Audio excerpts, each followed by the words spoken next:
Okay, let's do this one more time. Camera angles. No, seriously, this is important. All right, dimension hoppers and future animation legends, it's your pal, Baby Vedangini here. And today we're not just talking animation, we're talking about the secret sauce, the magic beans, the thing that takes your moving drawings from, neat to whoa. My mind is blown. I'm talking about camera techniques. Yeah, I see you there, thinking cameras in animation. Isn't that just drawing it from different angles? Oh, you sweet summer child, it's so much more. It's about making your audience feel, making them lean in, making them gasp, laugh, or even ugly cry, the good kind, promise. Think of it like this. Your animation is the story, your characters are the actors, but the camera is the storyteller whispering right into the audience's ear. It's how you guide their eye, how you build suspense, how you reveal a character's innermost thoughts without them saying a single word. It's the difference between watching a story and it. We're diving deep into the animator's toolkit, exploring how these invisible lenses shape every single frame you create. This isn't just technical mumbo-jumbo. This is about unlocking new dimensions of awesome in your work. So, grab your digital stylus, your notebook, maybe a bagel. Everyone loves bagels, right? Because we're about to embark on an epic journey through the cinematic language of animation. We'll break down the what, the why, and the heck yeah, I can use that, of every camera move imaginable. By the end of this, you'll be wielding camera techniques like a seasoned pro, ready to make your animations not just move, but sing, dance, and maybe even save the multiverse. You ready? Let's jump in. Okay, first up, let's talk about the OG, the foundation, the strong, silent type of the camera world, the static shot. Now, I know what you're thinking. Static sounds boring, but hold up. This isn't about being dull, it's about deliberate choice. Imagine your camera is super glued to one spot. It's not moving, it's not shaking, it's just watching. This stillness is powerful, gang. It allows your audience to really soak everything in. Think of it as giving your animation room to breathe. When the camera isn't whizzing around, the focus shifts entirely onto what's in the frame. Your character's performance, a subtle change in expression, the intricate details of that killer background you spent hours on. It's the canvas upon which your animation truly performs, demanding attention through its very immobility. So, when do you whip out this deceptively simple powerhouse? Static shots are your best friend for emphasizing stability and focus. Got a scene with some heavy dialogue where every nuance of a character's face matters? Static shot. Want to let the audience absorb the atmosphere of a new, richly detailed environment before the action kicks off? Static shot. It's also fantastic for comedy, letting the absurdity of a situation play out without any camera trickery distracting from the gag. It builds a sense of calm, or sometimes an unnerving stillness before something big happens. Don't underestimate the power of holding steady. Sometimes the most impactful statement is made by simply letting the scene speak for itself, clear and unobstructed. All right, let's get moving. Next up is the tracking shot, and this one is all about journey and momentum. Imagine your camera has sprouted legs, or maybe it's on a super smooth skateboard, whee! And it's following your subject. It could be moving alongside them as they sprint down a hallway, trailing behind them as they explore a mysterious cave, or even leading them as they charge into battle. The key here is that the camera the action, keeping the subject relatively consistent in the frame, while the background streaks by or reveals itself. This isn't just about showing movement, it's about making the audience like they're part of that movement, like they're right there with the character. Tracking shots are incredible for immersing your audience directly into the character's experience. When you track with a character, you're emphasizing their progression, their determination, or even their frantic escape. It's a fantastic way to build energy and excitement, especially in action sequences. Think about a chase scene. A good tracking shot makes you feel the speed and the urgency. It can also be used more subtly, like slowly tracking alongside two characters having a walk and talk, making their conversation feel more dynamic and intimate. It's a versatile tool that says, hey audience, come along for the ride, you won't want to miss this. It connects us to the physical journey, pulling us into the narrative flow. Okay team, let's talk about taking a good look around with pan shots. Imagine your camera is standing still, but its head, the lens obviously, is turning from side to side or maybe even up and down. That's a pan. It's like you're standing in one spot and slowly scanning the horizon or looking up a really, really tall building. The camera itself isn't changing its location, but it's rotating on its axis, horizontally for a side-to-side view, a pan, or vertically for an up and down view, a tilt, which is a cousin of the pan. This movement is all about revealing information gradually, guiding the viewer's eye across a space or connecting different elements within the same shot. Pans are super useful for a bunch of things. Want to show off the sheer epic scale of that fantasy kingdom you designed? A slow pan across its landscape will do the trick, making the audience go, "Whoa!" Need to transition focus from one character speaking to another character reacting on the other side of the room. A smooth pan can link them together seamlessly. You can also use pans to build anticipation. Imagine panning slowly across a dark room until you finally reveal, done, done, done, the monster or the birthday cake. It's a way to control the flow of visual information, creating a sense of discovery or drawing connections that a static shot might miss. It's a graceful way to explore the breadth or height of your animated world. All right, let's get into the nitty-gritty, or pull back to see the bigger picture with zoom shots. Now, a zoom is different from a dolly, which we'll get to. With a zoom, the camera stays put, but the lens itself adjusts, changing the focal length. Think of it like using binoculars. You're not moving closer, but the image appears to get bigger or smaller if you zoom out. This manipulation of what the audience sees and how magnified it is can have a huge impact. It directs attention with pinpoint accuracy, like a laser beam saying, "Look at this thing right here." It can make a small detail suddenly fill the screen or make a character seem to shrink into their surroundings. Zooms are fantastic for emphasizing a specific point of interest. Need to highlight a crucial clue, like a tiny note clutched in a character's hand? Zoom in. Want to show a character's sudden realization or shock? A quick zoom into their wide eyes can be super effective. Zooming out can create a sense of scale, loneliness, or reveal the larger context of a situation. Imagine zooming out from a lost character to show they're in the middle of a vast empty desert. It can also be used for dramatic effect, like a crash zoom for surprise or comedic timing. It's a direct line to the audience's focus, allowing you to control exactly what they perceive as important in any given moment. Now let's roll on over to dolly shots. This is where the physically moves closer to or further away from the subject. Unlike a zoom where only the lens changes, here the camera is on a track or wheels or even carried smoothly, gliding through space. Imagine you're actually walking towards someone to get a better look or backing away to create distance. That's the feeling a dolly shot gives. This physical movement changes the spatial relationship between the camera, and therefore the audience, and the subject in a way that feels much more organic and immersive than a zoom. It alters perspective in a more tangible way. Dolly shots are incredible for manipulating the audience's emotional connection. When you dolly in on a character, you're creating a sense of intimacy, drawing the viewer into their personal space, their thoughts, their emotions.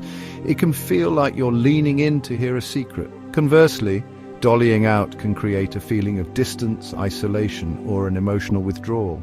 Imagine a character receiving bad news, and the camera slowly dollies away, leaving them looking small and alone. It's a powerful tool for guiding how the audience feels about what they're seeing, subtly pushing them closer or pulling them back, shaping their engagement with the narrative moment by moment. All right, animators, let's go big. We're talking crane shots. Picture your camera attached to a giant crane, or, animated to like it is, allowing it to sweep up high above the action, swoop down dramatically, or move diagonally across a scene in a way that feels grand and cinematic. This isn't just about getting a high angle, it's about fluid, often large-scale movements that can transform the audience's perspective in a breathtaking way. Crane shots can lift us out of the immediate action to see the bigger picture, or bring us down into it with a flourish. They add a real sense of production value and scope. Crane shots are your go-to for establishing a scene with a majestic overview. Think sweeping over a medieval battle or revealing a hidden city. They're fantastic for dramatic reveals, like craning up over a wall to show what lies beyond, or craning down to introduce a character making a grand entrance. These movements can also be used for transitions, smoothly lifting out of one scene and into another, or to emphasize verticality, showing just how tall that skyscraper is or how deep that chasm plummets. It's a shot that often screams epic, giving your animation a sense of scale and grandeur that can really elevate key moments and immerse the audience in the sheer scope of your world. Okay, let's shake things up a bit or smooth them out with handheld and Steadicam style shots. These techniques are all about mimicking how a camera might move if it were actually being held by a person or mounted on a stabilizing rig. Handheld, as the name suggests, often introduces a bit of shake, a little bit of organic, imperfect movement. It feels raw, immediate, and can inject a documentary-style realism or a sense of urgency and chaos into your animation.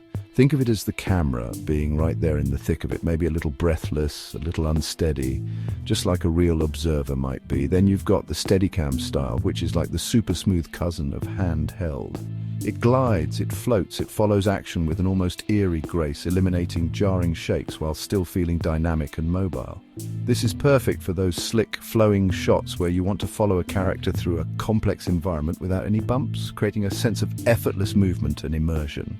Both styles, whether intentionally shaky or incredibly smooth, are about adding a specific to your scene. Handheld can ramp up intensity in an action sequence or add intimacy to a quiet moment, while Steadicam can create elegant tracking shots or POVs that feel incredibly fluid and engaging.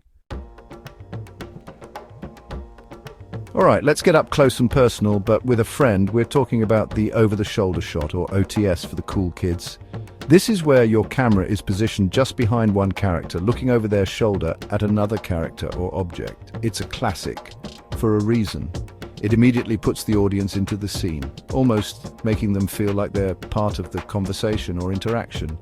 You're not just observing from afar. You're right there, sharing the perspective of one of the participants. This creates an instant connection and a sense of involvement. The OTS shot is a workhorse for dialogue scenes.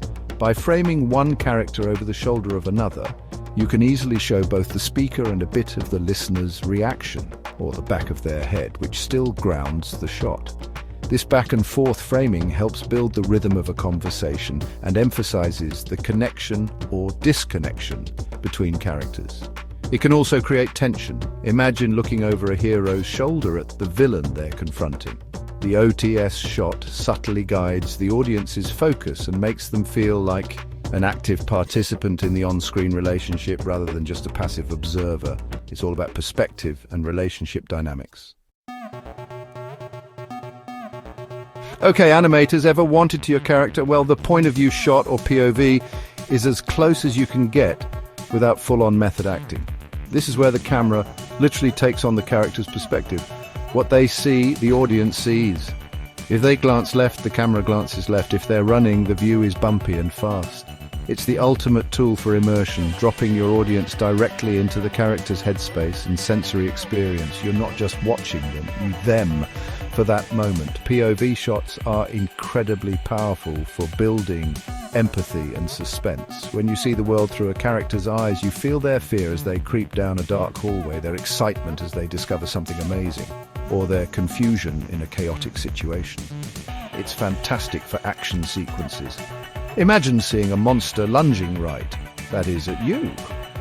It can also be used for more subtle effects, like showing a character's distorted perception if they're dizzy or unwell. The POV shot breaks down the barrier between audience and character, creating a visceral, first-hand experience that can be incredibly memorable and impactful. Use it wisely, and you'll have your audience on the edge of their seats.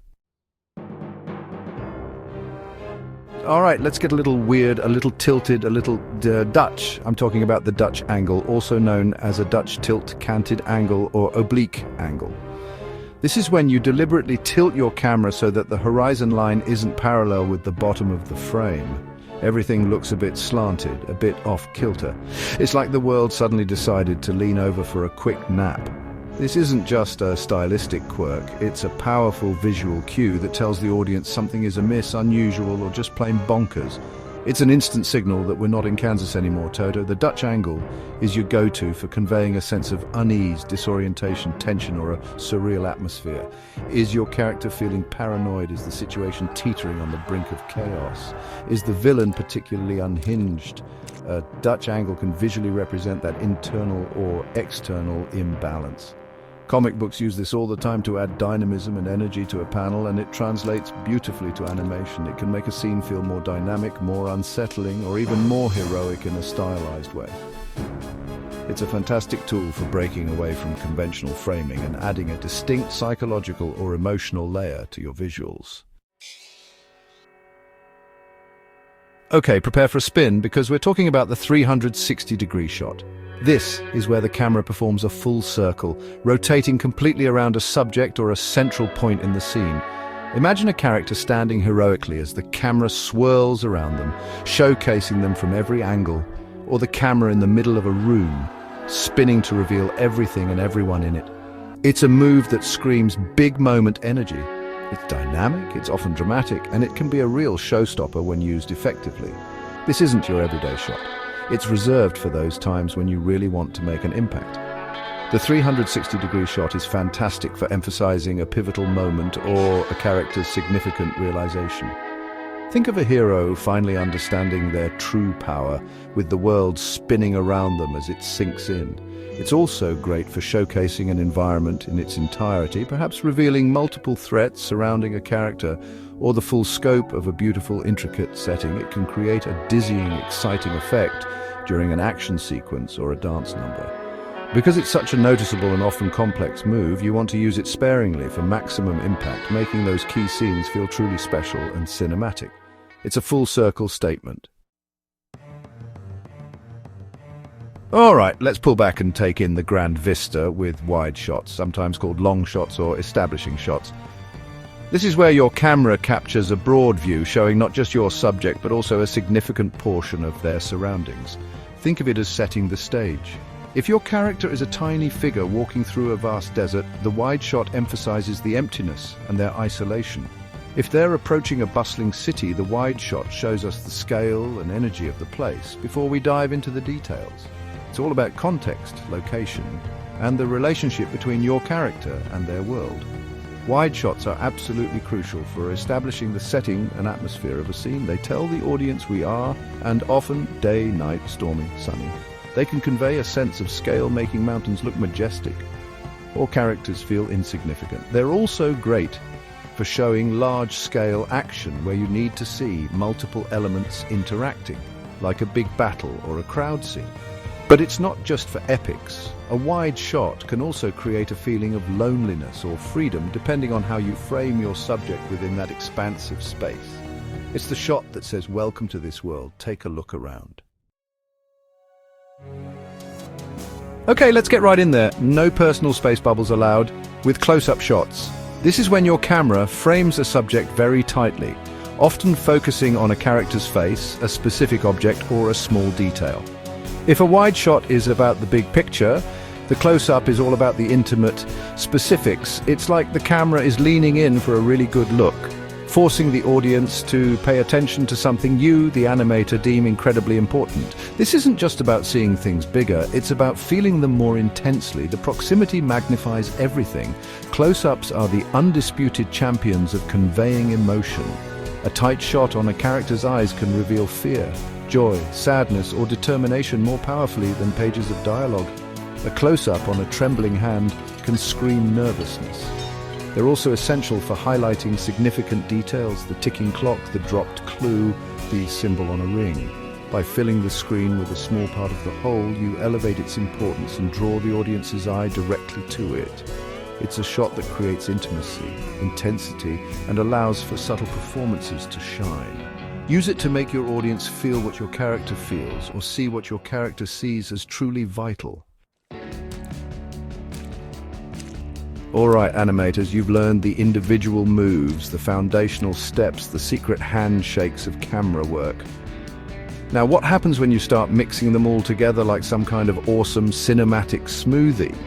You get dynamic camera moves or combination shots. This is where the real magic happens, where you blend multiple techniques, maybe a tracking shot that seamlessly transitions into a crane shot, or a dolly zoom, that mind-bending vertigo effect, or a pan that tilts and then zooms. It's about creating fluid, complex, and often breathtaking camera choreography that feels incredibly cinematic. These combination shots are what give animation that high-energy, polished, professional feel. Think about those incredible action sequences in your favorite animated films. Chances are that they're packed with dynamic camera moves that follow the action flawlessly, swooping and diving and tracking in ways that keep you on the edge of your seat. They're perfect for creating seamless transitions between different parts of a scene, for following complex character movements, or for just plain showing off your animation prowess. It's about understanding how each individual technique works and then orchestrating them together to create something even more powerful and engaging. This is where you truly direct the audience's eye and emotions with masterful skill. Phew, okay, so we zipped, we zoomed, we panned, we even got a little Dutch angled there for a second. You made it through the multiverse of camera techniques. Your brain might be feeling a little like it just went 12 rounds with a particularly artistic kingpin. But here's the thing, right? This isn't just a list of things cameras do. This is your new vocabulary, your secret code for telling even awesome stories. Think of each technique as a different splash of paint, a different dimensional shard ready for you to play with. The coolest part, there are no answers, only different choices. Like, what if Miles decided his first web swing should be a super slow motion crane shot down to a bagel cart? Maybe not canon, but hey, choice. The point is, these techniques are tools for expression. Don't just learn them, mess with them, break them. Not literally your camera, please. Combine them in ways no one's ever thought of. That's where the real innovation happens, where your unique voice as an animator starts to shine brighter than 1,000 suns, or at least a very well-rendered light bulb. So what are you waiting for? Go on, take that leap of faith. Animate something wild, animate something quiet, animate something that makes people feel. Use these camera moves to build your worlds, to define your characters, to make your audience gasp and cheer. Because every frame, every shot, every choice make is what makes your animation uniquely yours. Now get out there and make some magic. Baby Vedengenie, out. Mic drop, but like an animated mic that bounces stylishly.